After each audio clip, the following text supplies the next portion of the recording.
Tanora Mendrika.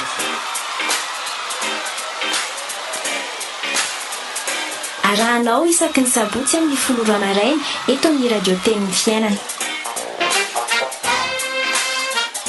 Tanora Mendrika.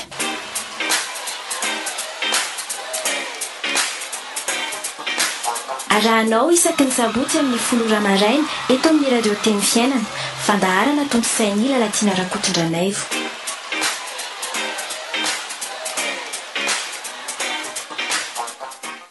Miarahaba antsika rehetra ny tokantrano izay manjoy ny onjam-peo Teny Fiainana amin'izao sabotsy maraina izao a. Miarahaba anareo tonga soa tao anatin'ity fandaharana Tanora Mendrika izay iresahana ny tontolo misy ny tanora sy ny zavatra izay ataon'ny tanora ihany koa eo amin'ny fiangonana na eo amin'ny fiarahamonina. Entintsika anomboan'ity fandaharana androany ity ary dia andelo isika mamaky tenin'Andriamanitra dia izay misoratra ao amin'ny Kolosiana 3:5 izay manao hoe amin'ny anaran'i Jesosy.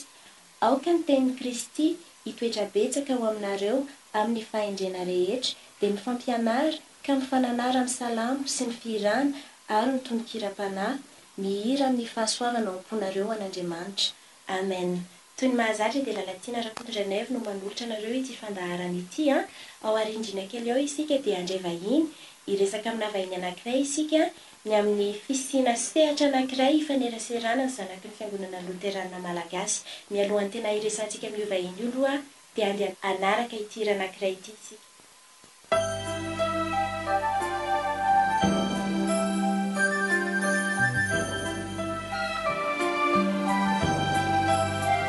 Insamanaku aku atwapuku iranda anisha ani kaerava nituluku situmani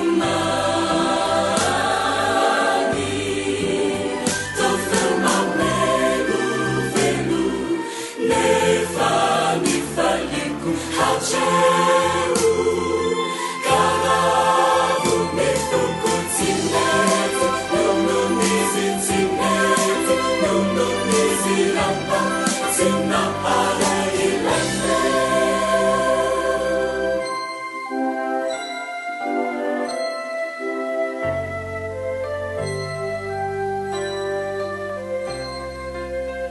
Insamanaku aku atwamuku iranda anisha ani kaerava nituluku situmani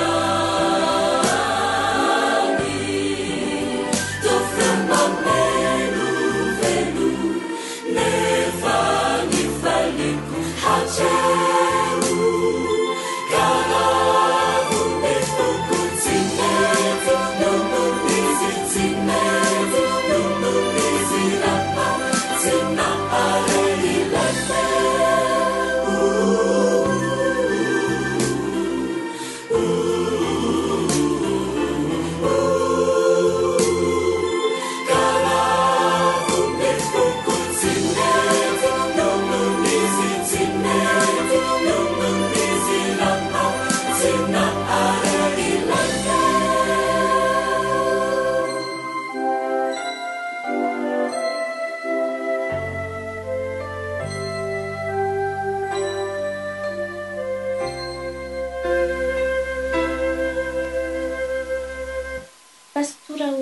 Andrianjaka mpampianatra amin'ny sekoly ambony Loterana momban'ny teolojia ny Salta no sady mpiandraikitra no vondrona zanaky ny fiangonana Loterana Malagasy no vahiny fandaharana Tanora Mendrika androany.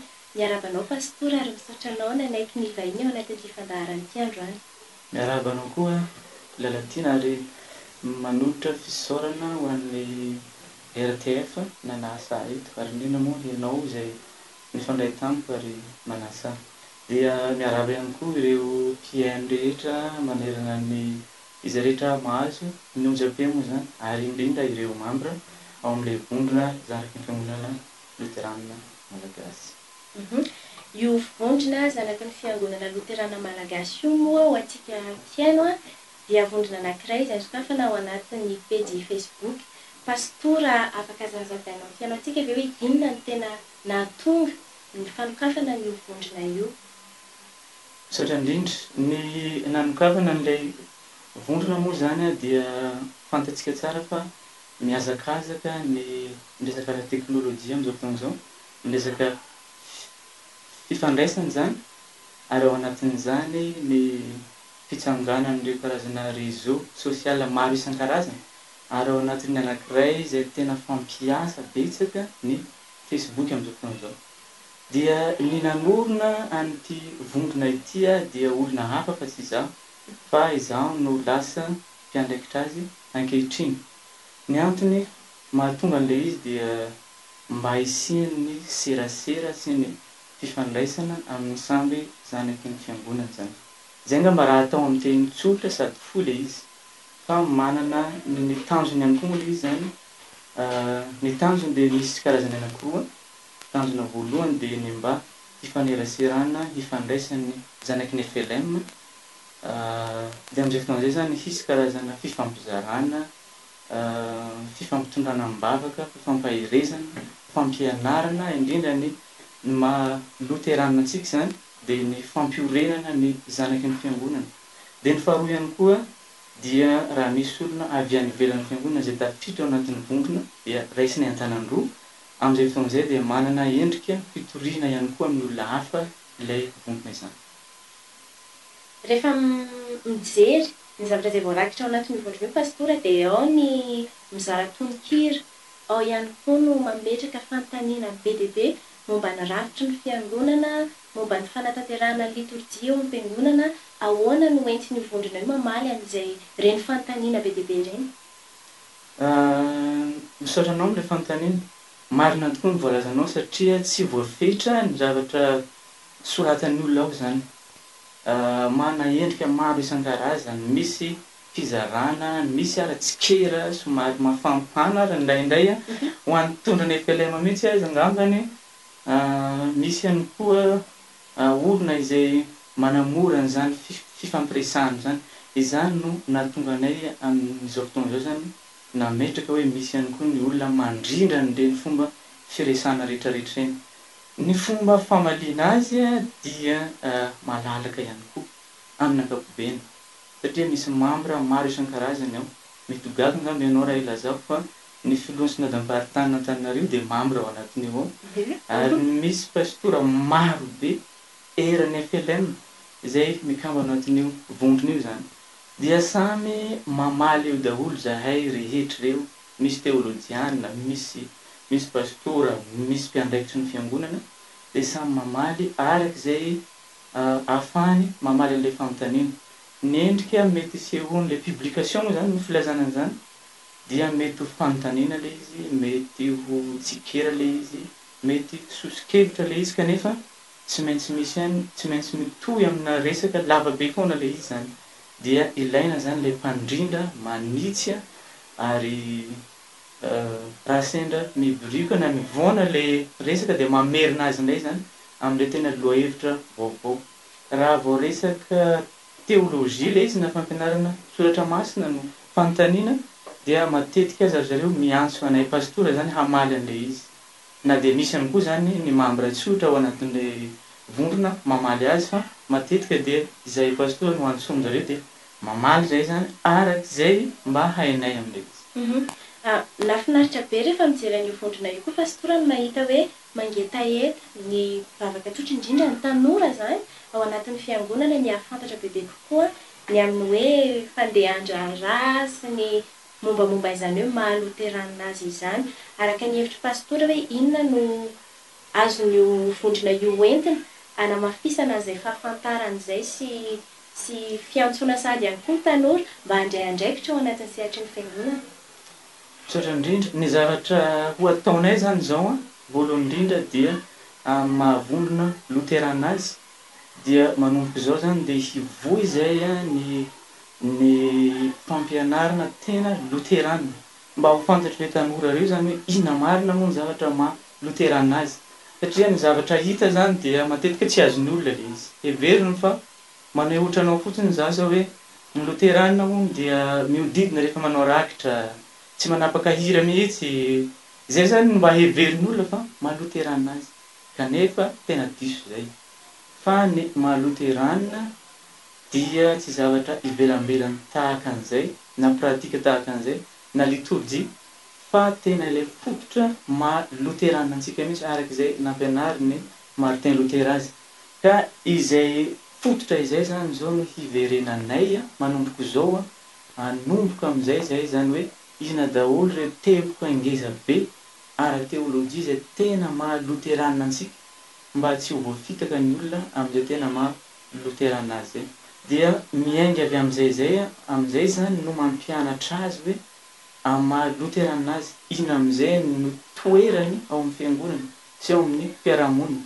satria manana ny teolojia loterana dia manana ny tanjany lehibe mihitsy amin'izany hoe mitondra fanavaozana mitondra ino izy ity fanasitranana ao amin'ny fiarahamonina sy ao anatin'ny fiangonana tokony ho fantatra ny tanora zany mba tsy ho faly fotsiny izy hoe ametraka fanotaninana titsikera fa mba hisy andraikitra ihany koa zany ijoroany ao anatin'ny fiangonana ary ao amin'ny vondronao zay manomboka an'izany.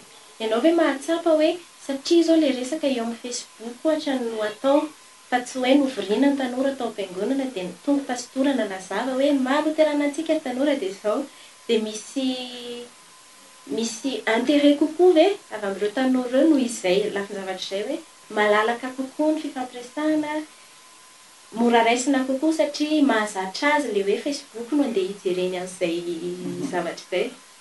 Misaotra anao, za tena mahatsapa mihitsy fa tena fitaovana mahomby ny Facebook. Raha vao nanomboka an'izy io zany ohatrany hafahafa tampoka any le izy hoe ahoana moa zany hoe za pastora nefa any amin'ny Facebook any resaka amin'reto tanora reto satria ny Facebook koa zany tsara ihany koa ny manamarika fa misy koa ny lafiratsiny le izy satria misy ireo karazana zavatra mitsofotsofoka na mety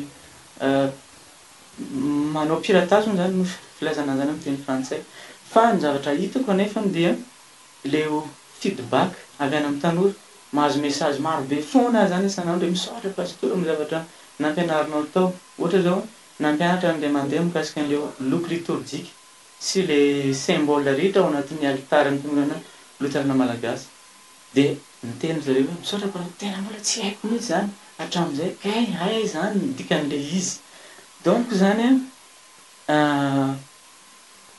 nahatafitan'ilay izy zany azy zany ary ny zavatra hitantsika koa moa zany dia hoe ny ankamaroan'ireo tanora reo anie ao amin'ny Facebook daholo indrindra ireo zay miasa any am-piasana moa zany dia mampiasa ny Facebook io manomboka ataoko hoe amin'ny 7 maraina mirahava amin'ny enina izy dia eo foana ny ankamaroany mahita an'ilay message sy ny hafatra rehetrarehetra donc zany ny any am-piangonana mety alady maraina ihany pastora no afaka mampianatra na raha misy fampianarana soratra masina hafa amin'ny andavanandro dia mety ora vitsivitsy ihany fa ny eo amin'ny Facebook dia manana an'izay fotoana lava be izay ny tanora ahafahany mihaina ary ahafahany ihany koa zany mampafantatra ny tanora fa mino aho zany arak'ilay fanotaninao teo fa tena mahomby ilay izy ary tena tafita any amin'ny tanora ny hafatra izay tena ampitaina. Nenazy zao zavatra anankiray nafinaritra anary efa nijery an'ilay zarana ataon'ny tanora be dia be ao amin'ilay vondrona zany dia ohatra hoe amin'ny ao le sorisorena kely iny malahelohelo kely iny mahita tenin'Andriamanitra anankiray sendra hita eo na hoe tononkira anankiray nalefa nanamana anankiray eo dia ohatry ny efa mahazo fampaherezana sahady hoe indray tsy nampoiziko mihitsy nahita an'ity fa amin'izay lafin'izay ohatra zao dia efa mitondra zavatra anankiray ao anatin'ny tontolo andro izay mandalo ao anatin'ilay vondrona ny fisiany. Anaraka hira anankiray tsika pastora dia ao aoriana izay tsika hiverina ao anatin'ny resadresaka izay hifanaovana atao anatin'ity fandaharana. Bye.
raha izao ianao vao manjoy amin'ny radio teny fiainana raika amin'ny sivifolo telo karoa dia ampatirina anao fa ato anatiny fandaharana tanora mendrika no misy anao amin'izao fotoana izao.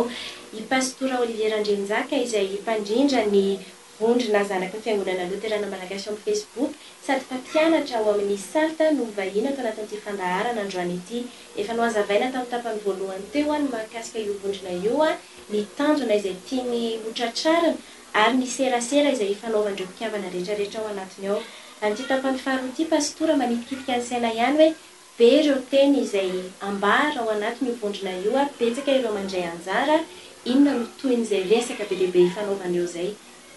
Marina tokoa zany satria misy foana tokoa zany no manontany ao amin'ny groupe Facebook eo hoe mankaiza tokoa mo reto sosikevitra marobe reto zay hita fa mahasoa maninona no mijano eto amin'ny Facebook eto fotsiny le izy. Dia ny zavatra okendrenay amin'izao fiaingana vaovao zao zany dia izay mpandrindra ny groupe dia handray an-tsoratra amin'izay. Zany hoe atao matotra amin'izay zany le izy mba tsy ho nofinofina resaka manidina eny amin'ny rivotra fotsiny fa tena handray an-tsoratra zany izahay dia ampitany zany amin'ny tompony andraikitra na ny olona voakasika ilay resaka. Ohatra fotsiny zao rehefa nisy fotoana zao teo aloha teo nisy resaka mikasika ny radio FM. Manino tsika FLM no tsy marototra amin'izany fananganana radio FM zany. Amin'ilay fotoan'izay zany lalatina dia hoentinay eto aminareo eto amin'ny radio ny sosikevitra sy ny etaetan'ny olona mba ho hitanareo koa ilay izy. na raha ohatra zao hoe misy zavatra mahakasika ny synodam-paritany-Antananarivo ohatra dia ho angatanay zany ny filohan'ny synodam-paritany-Antananarivo manao réaction na valiteny avy hatrany ao amin'ny groupe mba ho hitan'ny membre ao zany fa zavatra mivaingana ny zavatra hatao ao fa tsy zavatra nofinofy na maniditsidina any amin'ny rivotra. Zay zany zavatra hokendrena hatao manomboka izao. Zay no mikasika an'ireo tompon'andraikitra isan-tsokajy ny pastora fa ho an'ilay mpikambana ihany koa inona no mba mety hoe ho zavatra tokony ho atao rehefa hoe une fois izy miditra ao anatin'ilay vondrona mandray anjara amin'izay serasera rehetrarehetra ao izy, inona no mety hoe fampirisihana ataonareo ihany koa mba ho fandraisan'ny anjara fitondrana anjara brika amin'ny asan'ny fiangonana.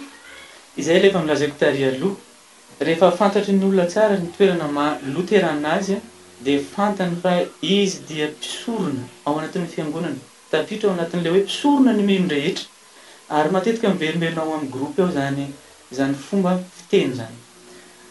Ny zavatra ataony amin'izao zany dia hampandray andraikitra an'ireo tanora ireo amin'izay hoe raha misy zavatra miseho any amin'ny fiangonana dia tsy hitondra an'ilay izy anko ao amin'ny groupe fotsiny ilay tanora fa tonga dia hihetsika avy hatrany, satria ny zavatra fahita moa amin'ny groupe zany ohatra hoe mitondra an'ilay izy dia miteny fotsiny izy hoe ina ary no ataontsika manolotra ty zavatra ty, ina ny vahaolana, ina no efa nataondry anina sy anina. I pastora ohatran'izao nanao ohatran'izao, fa manomboka izao zany dia ho ampianarinay fa ny mpino rehetra ary ao anatin'izany ny tanora ny membre ao dia sady mpisorona no mpaminany araka ny fampianaran'ny Martin Luther. Ny mampaminany moa zany dia isika izay mitory ny tenin'Andriamanitra, ary ny mampisorona dia isika izay mitondra ny olona mankao amin'Andriamanitra, dia ireo asa anankiroa ireo no tsy maintsy hietsehan'ny tanora amin'izay mihetsika avy hatrany izy raha misy zavatra tandrify azy ho ataony amin'ny fiangonana. Ho atoronay azy zany hoe izao no tokony atao amin'izany toe-javatra manokana. Naresaka ianao pastora teo hoe hanao karazana restitution ianareo mpiandraikitra an'ilay vondrona any amin'ny tompon'andraikitra isan-tsokajiny, fa satria misy resaka izay hoe mangetaheta ilay mpikambana ao mba te azo valiteny izy raha ohatra ka misy fanontaniana tena maniry azy ao, inona no mety hoe mba zavatra azonareo atao mba hamaliana izay etaetan'izay?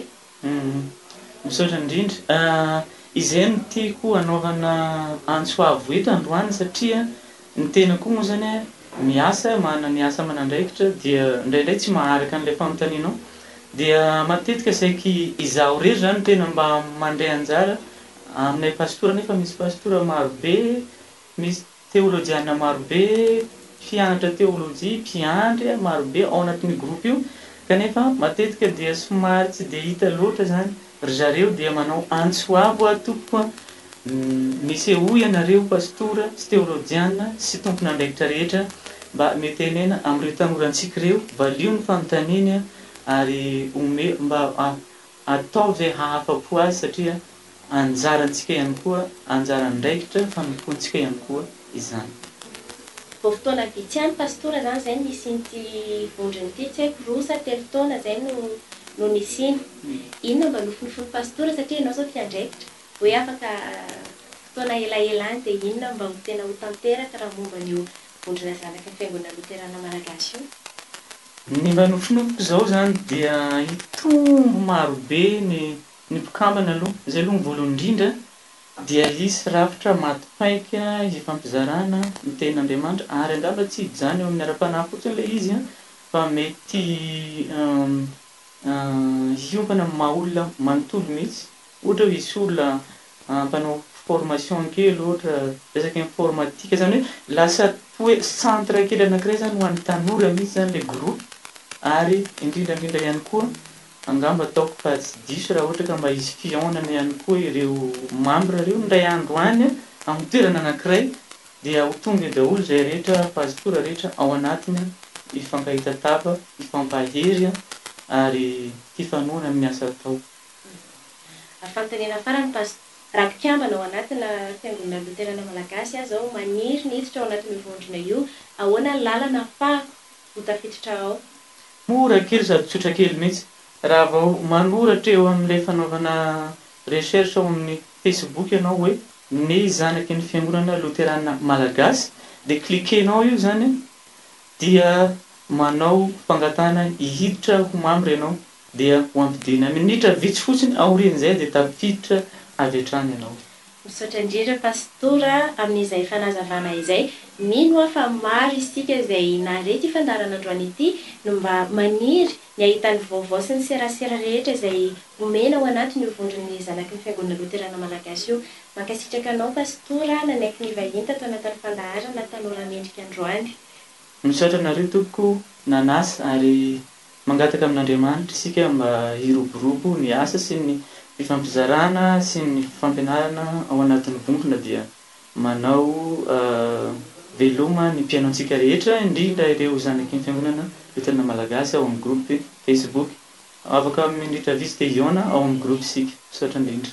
Mametraka ny veloma mandram-piona antsika rehetra izay mpanjohy ny radio teny fiainana ihany koa tompoko amin'ny heriny toy izao indray ny fotoanantsika manaraka. Veloma tompoko. Renao teo